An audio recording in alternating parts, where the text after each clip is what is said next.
Giraffes can't dance. Gerald was a tall giraffe whose neck was long and slim, but his knees were awfully crooked and his legs were rather thin. He was very good at standing still and munching shoots off trees, but, but when he tried to run around, he buckled at the knees. Now, every year in Africa, they hold the jungle dance, where every single animal turns up to skip and prance.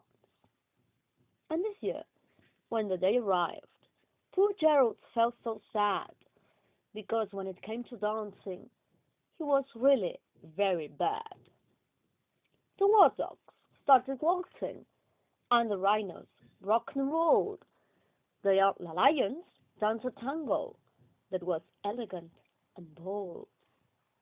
The chimps all did a cha-cha with a very Latin feel, and 8 baboons they teamed up for a splendid Scottish reel. Gerald swallowed bravely as he walked toward the floor, but the lions saw him coming, and they soon began to roar. "Hey, look at clumsy Gerald!" the animals all sneered. "Giraffes can't dance, you silly fool! Oh, Gerald, don't be daft!" Gerald simply froze up. He was rooted to the spot. "They're right," he thought. "I'm useless. Oh, I feel like such a clod." So he crept off from the dance floor, and he started walking home. He'd never felt so sad before, so sad and so alone. Then he found a little clearing, and he looked up at the sky. "Ah, the moon can be so beautiful," he whispered with a sigh.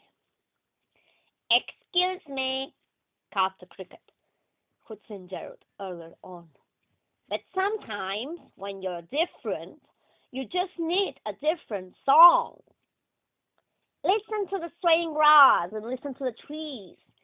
To me, the sweetest music is those branches in the breeze.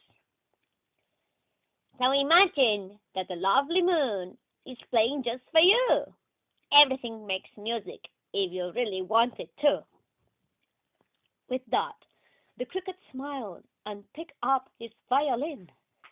Then Gerald felt his body do the most amazing thing. His hooves had started shuffling, making circles on the ground.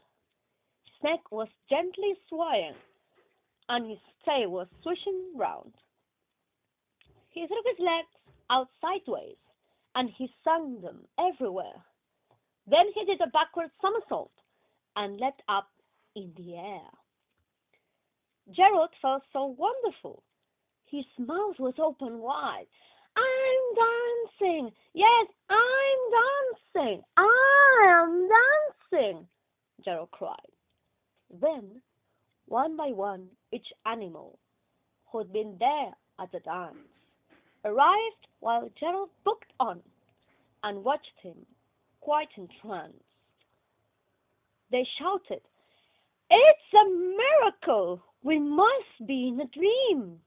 Gerald's the best dancer that we ever seen. How did you learn to dance like that?